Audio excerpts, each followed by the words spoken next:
Welcome back to Coffee with Yvonne, a show for creatives and entrepreneurs.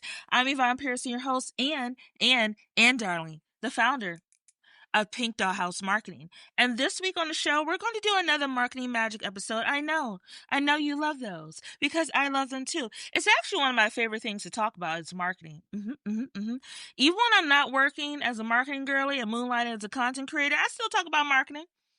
Surely do. Because marketing is honestly in everything. Like, think about it. Can we talk real quick before we get into the topics? Okay. Think about it. The clothes that you're wearing, you probably were influenced by a content creator or an influencer or an ad. That's marketing. Your favorite detergent, lotion, perfume, that's marketing. How you bought your car, that's marketing too. Everything is marketing, and therefore everything has tie into strategy, whether you're talking about more of the fun industries or even all the way down to the sciences. I hope you picked up on that for those who follow me in real life. But to get back to the goal of today's show, and if you hear me going a little I just put rubber bands on my braces. Shout out to Dr. Patrice, but also Dr. Patrice.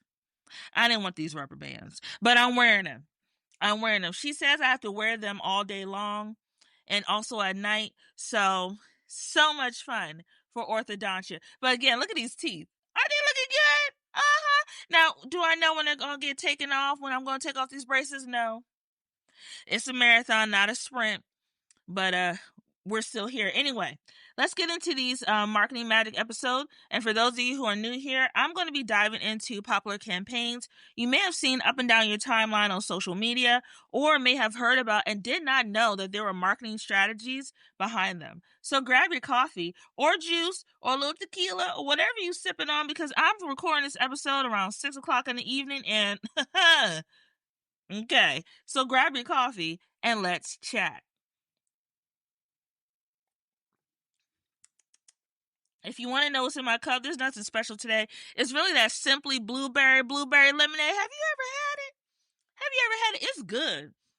Now, I'm not encouraging libations, but if you want to add a little libation to the blueberry lemonade, I recommend tequila. Because it just adds a little something there. Ooh, and then if you put a little fresh fruit and then shake it up, or put it in a blender or freeze it, it makes a nice little refreshing beverage. Surely does. Okay, so for our topics this week, we're going to be chatting all about trailer drops and trend stops, how JCPenney's inclusive move moves the needle forward in fashion, Sephora and strategy, how brands turn fans into action, and then finally, creators call the shot. KevOnStage partnership with Fuse. In our first story, let's talk about JCPenney. JCPenney, for the girlies who know back in the day, remember when we went back to school shopping, our mamas would take us to Kmart, JCPenney, back in the day. If you want to take it even further, Cowdoors. I spent many a Sunday in my childhood at Cowdoors where my mama looked for suits to wear to church and work. But anyway, the source for this story comes from Glossy. And if we were to pull an excerpt from the source, Ashley Graham, the plus size, I don't really like using plus size as much, the inclusive size model, is deepening her relationship with JCPenney through a new plus size only clothing line. Ashley Graham and JCPenney will feature 29 styles in sizes 14W through 30W. Why is this important? The reason why this is important, before we get into those marketing takeaways, the fashion industry, how can I say this nicely without being shady? The fashion industry, a couple of years ago, fully leaned into providing more size-inclusive lines. Before, straight size styles, or styles that only went up to roughly a size 10 or 12, were more common in stores. Then you had the girlies who were above a size 12, who wore more like a size 14, like myself, who had a hard time shopping in regular stores and finding styles that were fashionable and with the trends. Because we don't all want to wear muumuu. We wanted to explore different trends just like everyone else. Unfortunately, the fashion industry was not properly serving that customer. Then you had brands like Eloquii that was very popular during that time period when it first launched. You had other brands like Torrid who were answering the call. And then you have more higher end brands. So what was needed in the fashion industry was to answer that need for that target customer of curvier women who wanted fashionable styles that spoke to their needs and also were not just materials that were just the bigger version of what the straight sizes were.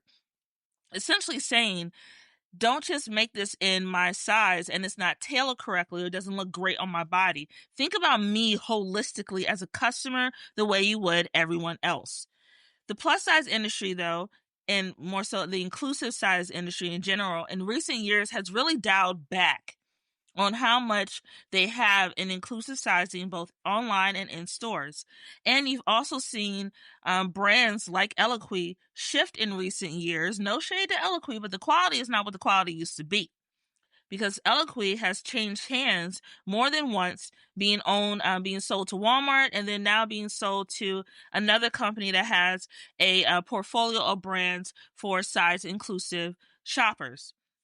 Unfortunately, when that happens, a lot of brands lose the formula that they started out with. They start just generating out product instead of think about the full business model and how this may be perceived by their customers to eliminate, pare down, or sell off these size inclusive brands. Now, entering JCPenney in their partnership with Ashley Graham is doing something that I think a lot of content creators or people who are in that space are trying to do with their platform. She has evolved outside of how we were introduced to her. Initially, Ashley Graham works as a plus size or size inclusive model. She's done various campaigns, walked multiple runways, and the girl serves. The girl serves. She has also been very vocal about the lack of inclusivity in the fashion industry space. Her, along with other fashion models like Tabria Majors, who is also a size inclusive model, they have been very vocal about where the lack of diversity is in the fashion industry, along with Christine. You know her as Kim by Christine on social media. So getting into those marketing takeaways, why this is such an important launch. First, audience first exclusivity. By creating a line specifically for curvier shoppers, the brand communicates that it truly understands and values its audience. Fans feel seen and represented in a way that token inclusivity can achieve. And for those of you who are new here, if you see me looking down at my screen, I bring notes to the conversation to make sure that we're having an engaged and informed chat. Then, we're looking at things like focusing on defined segment that allows marketing messages, visuals, and campaigns to resonate more strongly, rather than trying to appeal to everyone, which touches on what I said a little bit before about creating a dress or a product and then just making the bigger size of it. This approach creates brand loyalists who are engaged in the community that they're building at JCPenney through this line. And then finally, under that first takeaway, in a crowded retail market, positioning a line as exclusive to this audience differentiates JCPenney from competitors who may offer inclusive sizes but dilute messaging across sizes. It's also noted that JCPenney has been around, like I said before, for a number of years. And even though the fashion industry has changed, JCPenney has been trying their best to regain their position as an affordable solution to your everyday needs, right? But unfortunately, that has been a bit of a struggle, not just for JCPenney, but a number of retailers, as the space has changed due to influencers, tech, and how we really engage with shopping now in this new space with social media, and now with AI becoming more and more common in our everyday life. For the second marketing takeaway, let's focus on cinematic storytelling. Instead of just showing the clothes, the trailer that was promoting the new line by Ashley Graham and JCPenney, the trailer told a story about confidence, empowerment, and body positivity. And to give you an idea, when I saw this trailer that was promoted, it was a different way of saying that they had a new line coming out with Ashley Graham. Instead of giving us a really glamorized, highly styled rollout, Ashley Graham and the team created a trailer in which Ashley felt like she was disappearing. You know, she felt like she wasn't seen anymore. And there were multiple references in the trailer that noted that as well. And it was just an interesting take on it because it was a way of also saying how a lot of women who are curvier or who are looking for fashions in broader spaces feel like they're not being served as customers. By addressing that in the trailer, the team automatically, to me, addressed the need of this customer and told them that we hear you and we see you, and this is our solution for you to make you loyal to us and our brands. Then let's look into cultural positioning. By mimicking, like I said before, a Hollywood trailer, the goal itself becomes aspirational, playful, and event-worthy. So creating that social media buzz instead of just another retail drop. When you look at things like campaign rollouts now, it's not anymore good enough just to put a post up on social and hope you get that audience engagement. You have to find different ways to tap into your audience. You have to find different ways to talk to your audience and engage with them in meaningful ways. Audience engagement, tied with authenticity, continues to be a selling point across multiple channels. And then that final marketing takeaway, creator-led campaigns. Fans, by seeing themselves reflected in the creators, this fosters trust, emotional connection with the brand, and also, again, like I mentioned before, drives that organic reach and social engagement. So think about it. You see the trailer come on your feed. You get excited. You hit that little arrow button to start sharing it out to your DM groups, because I know I have multiple DM groups that I'm part of at this point, or share the link out on your personal feed or via text message to your friends who may not be on those channels. That allows for people to feel like, hey, I'm not only excited about this brand, but I want to also share it with my audience as well to let them know and get in on the excitement. So maybe they could be part of this campaign, by purchasing the product, by maybe creating content around their excitement for seeing the product, et cetera, et cetera. And by selecting creators, to tie it all up with a big bow, by selecting creators who genuinely embody the brand's values, this ensures that the messaging is authentic. It avoids the pitfalls of inauthentic influencer marketing, which is something some brands could do a better job at. But it avoids those pitfalls and allows for people to see that not only JCPenney and Ashley Graham are being purposeful in their marketing and their message, but they want to make sure that the people who are included in the campaign believe in the message and the product as well. Okay, in our next story, we're going to talk about Sephora and strategy, how brands turn fan into action. I got this from Retail Boss. And again, for those of you who are new here, I like to pull sources from reputable platforms. I like to go to Afrotech. I really enjoy, platforms similar to Retail Boss that talk more about the business side of everything, or even go into the press rooms of the brands or businesses I'm referring to get the press release from when they push the story out to media outlets.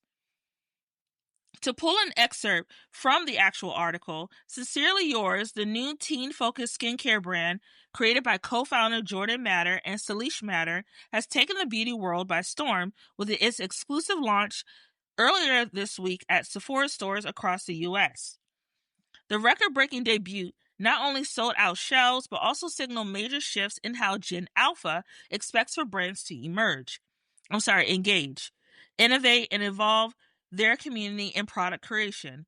More than 80,000 fans, that's a lot of people, 80,000 fans flooded the American Dream Mall for the Sincerely Yours launch event, resulting in one of the, excuse me, you guys, again, the braces, resulting in one of the largest gatherings the venue has ever hosted. Fans lined up as early as midnight, with some camping out overnight, hoping for selfies, meet and greets, and exclusive merchandise. So let's get into those marketing takeaways.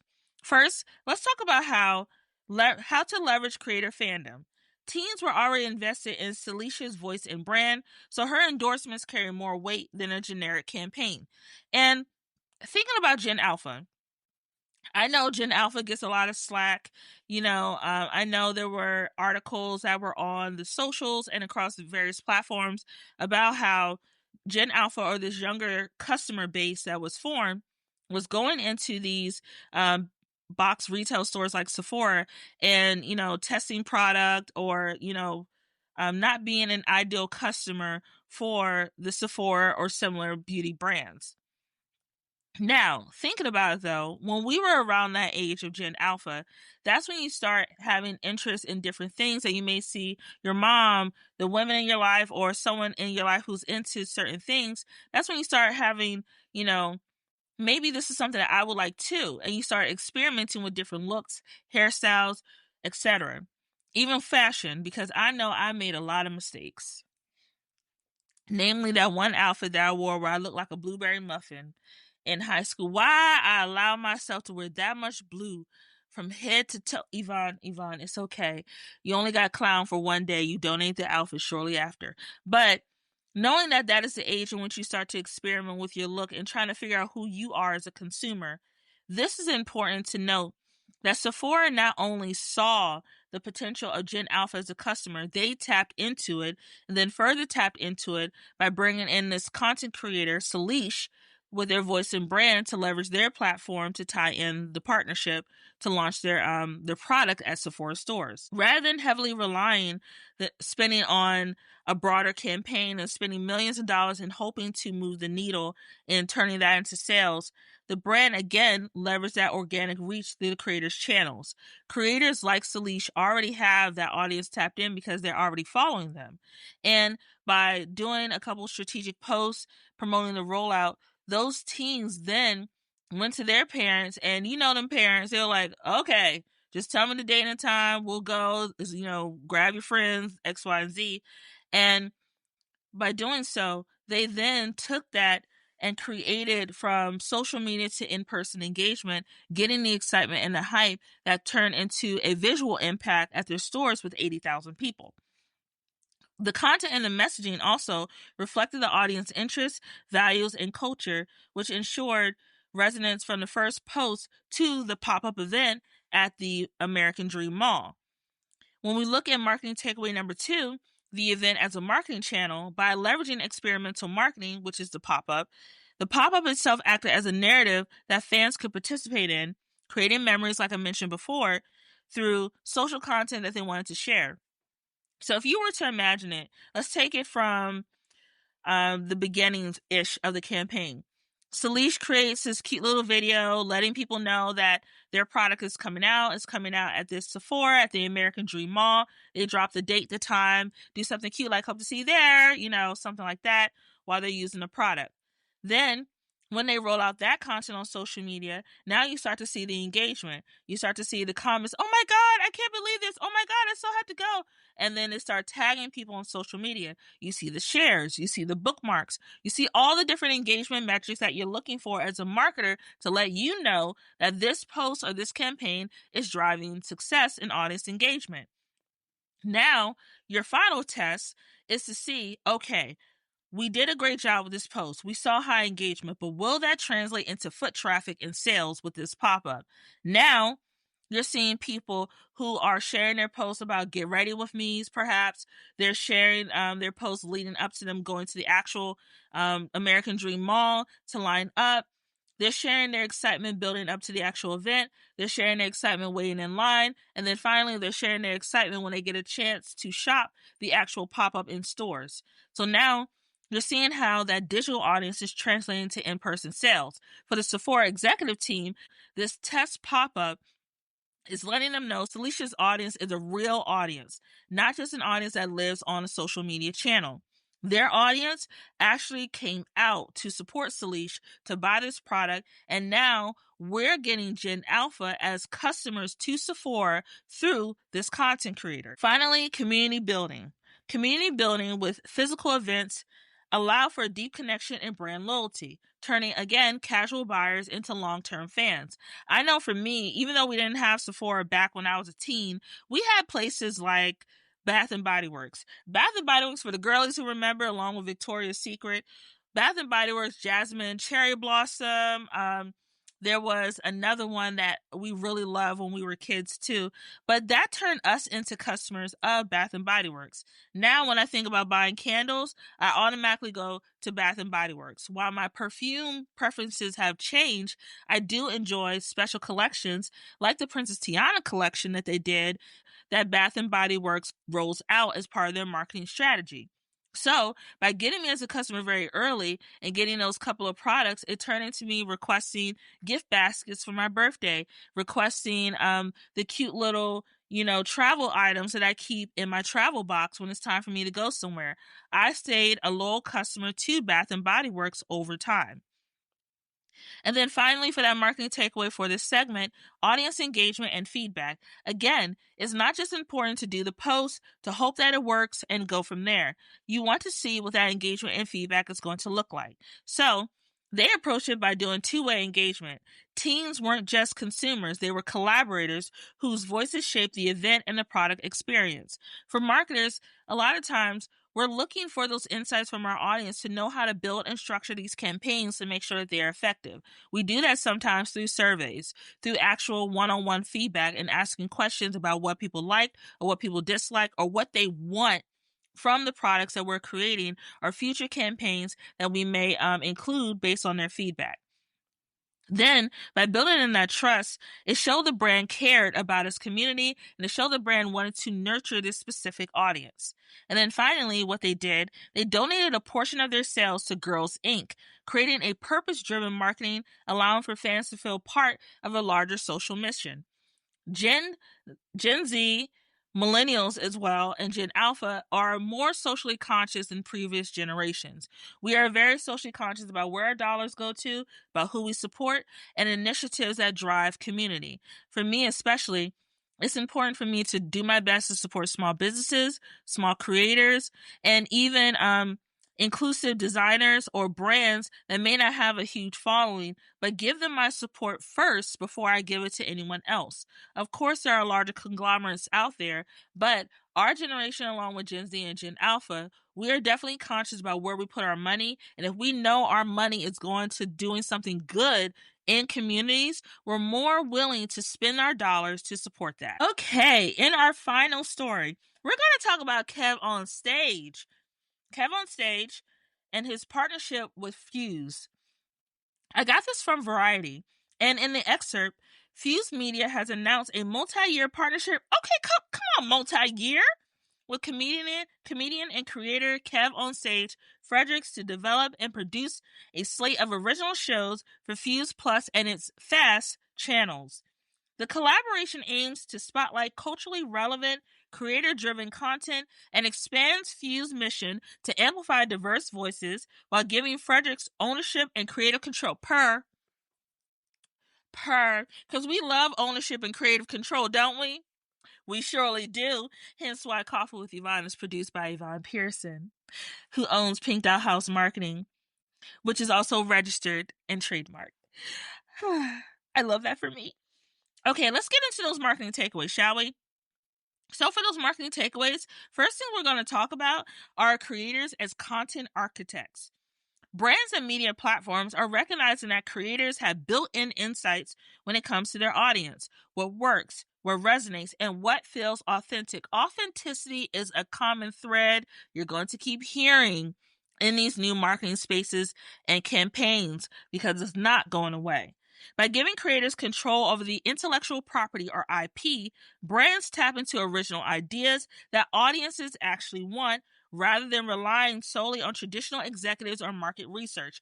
And what that tells me too is companies are recognizing that they don't have the formula for everything to be successful anymore because the creators are now driving the narrative forward. The creators are tapped into their audiences. The creators are actually creating based on ideas that they're coming up with based on their own cultural experiences or the everyday life that they live. And by having that, Fuse and the fast channels that the content will be produced for benefit from that original content. Original content are things that are new, that are fresh, that haven't been done before.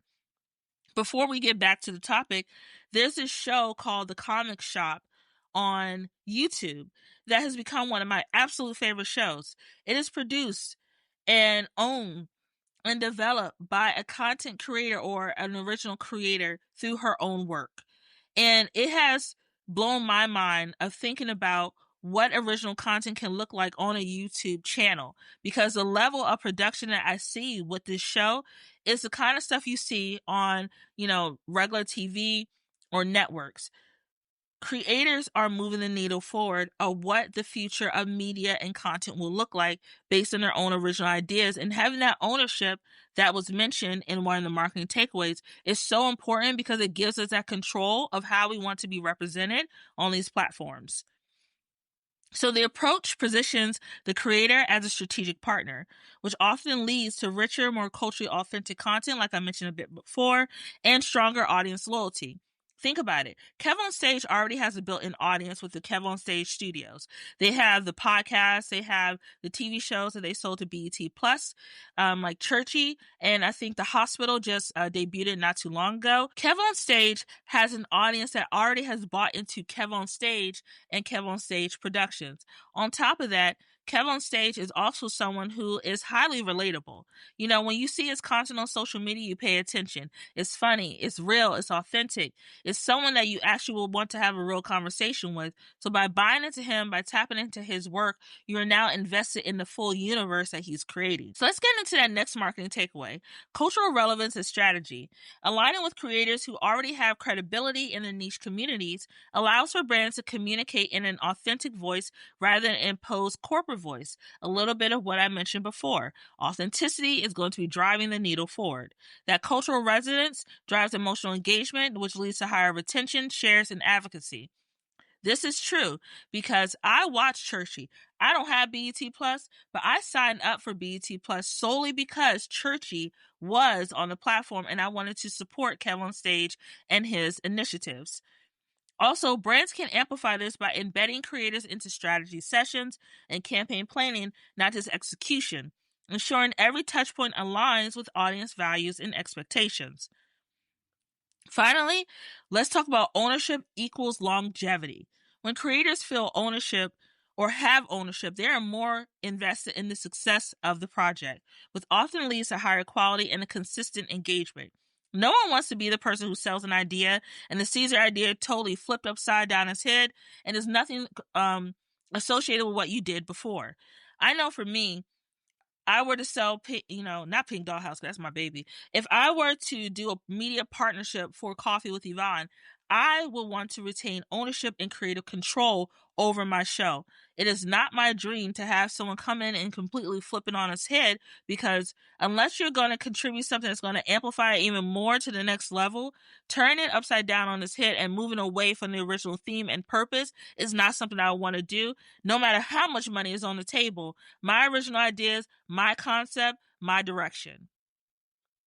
Period. So this creates, to go back to our marketing takeaways, a win-win relationship. The platform gains, again, authentic, loyal content, while the creator grows their brand and their audience alongside it. Essentially what this deal is going to do is going to elevate KevOnStage to that next level. KevOnStage has done a great job authentically building his platform brick by brick. We have witnessed it because a lot of us have been following him since pretty much the beginning. We have seen him take risks, move the needle forward, put people on, and also think about how he wants to present himself, not just as a comedian, but as a producer and a strategist. This will elevate him even further in that executive level to even open even more bigger doors for creators in the space.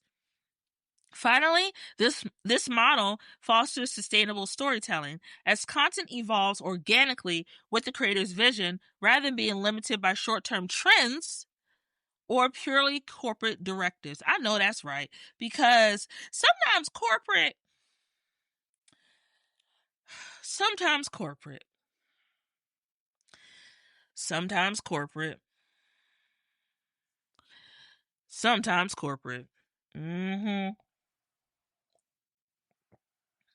I hope you enjoyed today's chat. Don't forget to follow Coffee with Yvonne on Instagram and Threads at Coffee with Yvonne. For my personal account, you can find me on Instagram and TikTok, aka the Clock app, at Yvonne_creative marketer. To learn more about me and my business, go ahead to go to Pink Dollhouse Marketing and check out my website, pinkdollhousemarketing.com. Or you can follow my business page on Instagram. You can slide into my DMs. That's cool. And creatives, I'm going to say this every single week until you get it. Remember to keep showing up, keep creating, and that your voice matters. I'll see you next time on Coffee with Yvonne, and I cannot wait to chat with you soon. Okay, bye! Coffee with Yvonne is produced and edited by Yvonne Pearson. Coffee with Yvonne is created by Pink Dollhouse Marketing. You can catch the latest episodes by subscribing to Apple Podcasts or wherever you get your podcasts.